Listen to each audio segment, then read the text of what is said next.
मौन से धैर्य आता है, धैर्य से ध्यान, और ध्यान से हम अपने जीवन के बारे में जागरूक हो जाते हैं। एक बार एक किसान की कीमती घड़ी खेत में काम करते समय कहीं खो गई। किसान के लिए वह बहुत कीमती थी।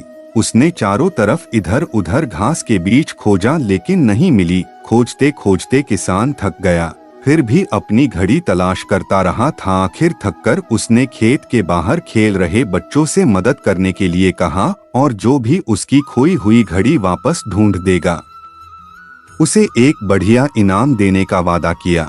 इनाम के बारे में सुनने के बाद सभी बच्चे घड़ी को ढूंढने लगे। बच्चे खेत के अंदर चारों तरफ फैल गए। उन्होंने घास के ढेर को छान मारा, और लंबे समय तक घास में घड़ी ढूंढने के बाद उसमें से कुछ बच्चे भी थक गए और उन्होंने हार मान ली। लेकिन अभी कुछ बच्चे घड़ी ढूंढ रहे थे। धीरे धीरे एक एक कर सभी बच्चे थक गए। अब किसान ने भी अपनी घड़ी मिलने की उम्मीद छोड़ दी और खोज बंद कर दी। जब किसान थका हारा खेत से बाहर निकल रहा था तो पास से एक भिक्षु गुजर रहे थे। उनकी नजर किसान पर पड़ी। वो किसान के पास आकर बोले, पुत्र, तुम थोड़े हैरान परेशान लग रहे हो। तुम्ही कोई समस्या है क्या? अगर मुझे बताया तो मैं कुछ मदद कर सकता हूँ। किसान ने बड़े दुखी होकर कहा, मुनिवर, मेरी कीमती घड़ी इस खेत में काम करते समय कहीं खो गई। मैंने बहुत देर तक ढूंढा, लेकिन वह घास के ढेर में सुई ढूंढने जैसे प्रतीक हो रहा है। वो घड़ी मेरे लिए किसी रत्न से भी अधिक कीमती थी, क्योंकि उसे मुझे मेरे पिताजी ने भेंट दी थी और उनकी आखिरी निशानी थी, लेकिन मैंने आज उसे भी खो दिया। किसान की परेशानी सुन भिक्षु ने कहा, मैं किसान पूरी तरह से हताश हो चुका था, लेकिन वह घड़ी ढूंढने की एक भी उम्मीद छोड़ना नहीं चाहता था। भिक्षु खेत के अंदर गए और थोड़ी देर बाद भिक्षु हाथ में घड़ी लेकर बाहर आए। भिक्षु के हाथ में घड़ी देख किसान को खुशी से आश्चर्य हुआ और उसने भिक्षु से कहा कि मैंने कई बच्चों को घड़ी ढूंढने को कहा और बड़ी देर तक ढूंढने के बाद हम सफल ना हो सके, और आपने अकेले ही थोड़ी ही देर में घड़ी ढूंढ निकाली। भिक्षु बोले कि मैं घड़ी को ढूंढने की बजाय उसकी आवाज सुनने का प्रयास कर रहा था। मौन में आवाज सुनना और उसकी खोज करना बहुत आसान था। अंदर जाकर शांति से घड़ी की टिक टिक आवाज को सुना और आवाज की दिशा में उसे ढूंढने का प्रयास किया। किसान अपने घड़ी को वापस पाकर खुश हुआ। उसने भिक्षु को प्रणाम किया।